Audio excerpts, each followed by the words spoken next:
I'm Susan Euler. You've probably heard references to a design style currently trending known as mid-century modern. This is actually a revivalist style made popular again, in part, by the TV program Mad Men, as well as by the natural human longing for the past.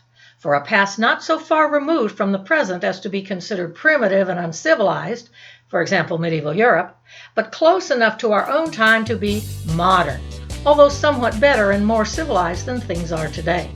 In other words, the revival of mid-century modern art and design is a longing for the good old days. The good old days used to refer to the 19th century American West, or to Edwardian England, but those eras have now receded too far back in time.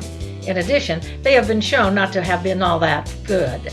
However, 1945 through 1968, the post-World War II era, and the period referred to as mid-century, as in mid-century modern, is just far enough removed in time to be considered exotic, but close enough to the present to still be relevant and modern. Mid-century modern style in the United States was an American interpretation of the European, International, and Bauhaus movements. The Bauhaus Art and Design School was founded in Germany in 1919 by architect Walter Gropius. Its focus was based on combining fine arts, that is painting and sculpture, with crafts, such as product design. It was known for promoting the concept of unifying individual artistic expression with the principles of industrial mass production. Interestingly, some of the most iconic furniture and light fixtures associated with mid-century modern style were actually created by Bauhaus artists in the 1920s and 1930s.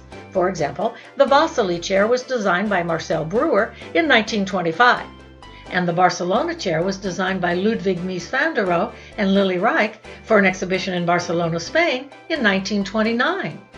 Mies van der Rohe was the last director of the Bauhaus before it was shut down by Hitler in 1933 for promoting degenerate art.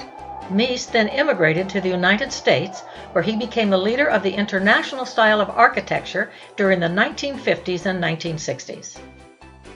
The mid-century modern style was also greatly influenced by the Danish design movement, which, like the Bauhaus, began during the 1920s. Danish modern furniture is based around minimalism, featuring clean, simple lines and excellent craftsmanship. Although they also championed mass production and the use of modern materials, the Danes focused more on natural materials such as wood and rush caning. However, they also used chrome, stainless steel, and molded plastics, similar to what the Bauhaus designers were doing. Interest in Danish modern began in the United States in 1948, when Edgar Kaufman from the Museum of Modern Art in New York City bought Danish modern furniture for his famous Falling Water House. The house itself was designed by American architect Frank Lloyd Wright. By 1964, Danish furniture had become so popular that exports to the United States totaled $257.8 million. But do not think that all Danish modern furniture you see in thrift stores and antique shops was made in Denmark by a master craftsman and artist such as Finn Juhl, Denmark's leading designer. Beginning in the 1950s, American manufacturers obtained licenses to mass-produce furniture based on Danish designs, altering them to suit American taste. Much of this furniture was well made and beautiful. However, very inexpensive versions were also widely sold at big department stores such as Sears, Roebuck, and Montgomery Ward's. These sofas, chairs, and end tables were not especially well designed or of very high quality, but they came to represent Danish modern, in the opinion of many who had never actually seen high-end furniture designed and produced in Denmark, thus leading to the eventual demise of the style's popularity, in part because it was viewed as cheap and mass-produced. I graduated from college in 1969, so I lived through the good old days of the mid-century modern period, part of it as a young adult. I remember this style and its social context very well. To quote Charles Dickens, it was the best of times, it was the worst of times. But as an art historian, I can tell you this: mid-century modern art and design is very, very strong. Not all of it, of course, as we have just seen with the department store version of Danish modern. But the best of it is definitely worthy of revival. So what was life like in the middle decades of the 20th century, and why all this interest in interior design? Well, in the United States, It was a period of rapid real estate development, thanks to a new concept known as tract housing, which made home ownership within the means of many more working people than had been possible in the past. And the young families who bought these new homes with all their modern conveniences didn't want to fill them with ornate furniture from past decades. They wanted something new, clean, modern, in keeping with the exciting new age in which they thought they were living. Since these new tract houses were typically located in the suburbs, away from the city and public transportation, a car culture quickly developed, along with highways and then freeways. Thus, much of mid-century architecture and design focused around places you could get to in your car. Drive-in restaurants, motor lodges, drive-in movie theaters, and destination vacations to what were then remote locations, such as Disneyland and Las Vegas. The Las Vegas sign, which still stands, is emblematic of America's mid-century modern design. Notice the star at the top of the sign. This is an example of what has been dubbed atomic or space-age design. I don't think it had an official name at the time, but it crops up everywhere, from wallpaper to product names, and in cars adorned with fins. I had such a car, a 1957 Lincoln Premier. It was a total gas guzzler that ran on only high-octane gas, but it had a great hood ornament. Looks like the Stardust Casino sign from the same era. So what's the story behind all these atomic and space-age references? Well, people living in the 1950s were mad for all things related to outer space and atomic. But it was the classic love-hate relationship. It was the era of the Cold War, and the bombing of Hiroshima and Nagasaki during World War II had taught us that a future war fought with atomic weapons would be disastrous.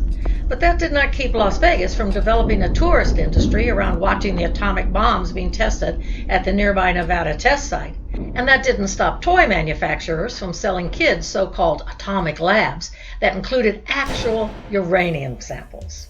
So we dug bomb shelters in our backyards, conducted duck and cover drills at school, and watched parades featuring intercontinental ballistic missiles as well as marching bands and beauty queens, and bought a lot of ugly atomic lamps. And if you were really lucky like I was, you got to take a field trip to a Strategic Air Command Air Force Base and see it all for yourself. And for you fans of Dr. Strangelove, yes, I got to see the big board. In 1957, the Soviet Union launched the first human-made satellite into Earth orbit. It was called Sputnik, and it caused a sensation. Yes, we all fantasized about traveling to outer space, but now it was real. The spies probably knew that the launch was about to happen, but the public was totally unaware. And although the Soviet Union was the avowed enemy of the West, the American public was very excited about Sputnik and everything that followed. Now a space race was added to the arms race, and new products developed around a Sputnik space travel theme. Not just for kids, but in home decor as well. Most notable are the Sputnik and outer space themed chandeliers, lamps, and wall clocks. But there were also Christmas ornaments, and by the 1960s, space-age inspired clothing. And of course, there was Star Trek.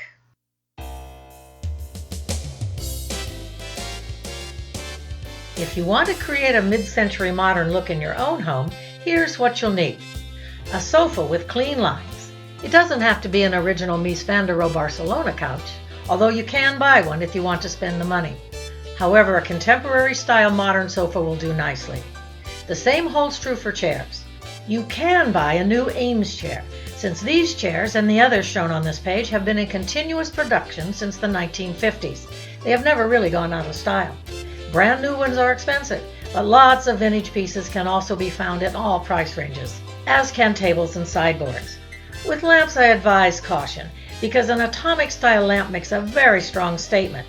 Look for good, interesting period design, and try to avoid ugly, because it will dominate the room. Keep in mind that you are not trying to create a stage set or a museum installation, so use restraint.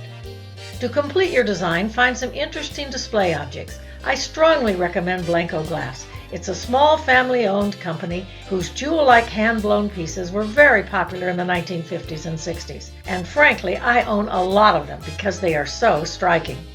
Finish off with some museum posters and prints of works done by artists such as Paul Klee, Johann Moreau, or Pablo Picasso. Original artworks too. They don't have to be from the 1950s or 60s. Abstract paintings by contemporary artists will work just fine, probably better because it will be original art. Finally, add some pillows made from vintage fabric or a modern fabric that suggests vintage fabric, and always keep in mind Mies van der Rohe's sage advice: less is more. And voila! For the 10-Minute Professor, this is Dr. Susan Ray Euler. Thanks for tuning in.